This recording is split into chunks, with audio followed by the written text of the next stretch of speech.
তীরে দিয়ে না তীরে যায় না তীরে উপরে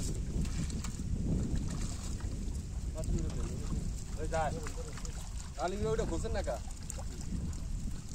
ওখানে পানি কিন্তু মাছ যায় এইগুলো মাইদের যাইলে আর ওখানে পানি আরো কম এর গাড়া আমি এমনি বলে গাড়া দেখি ধরেন আমরা আগে গেল কাতাল লইলে কাতাল দিল না একটা ওজন না কাতাল লেগে ঝামেলা করে না ভাই কিলো গাভি আমি দেখুই আমারটা তো তিনজন লেগে গেছে তিনজন লেগে কি আগে তিনজন আমরা শুনলে এত নয় তো তিনজন আছে বড় সিনারিটা ওই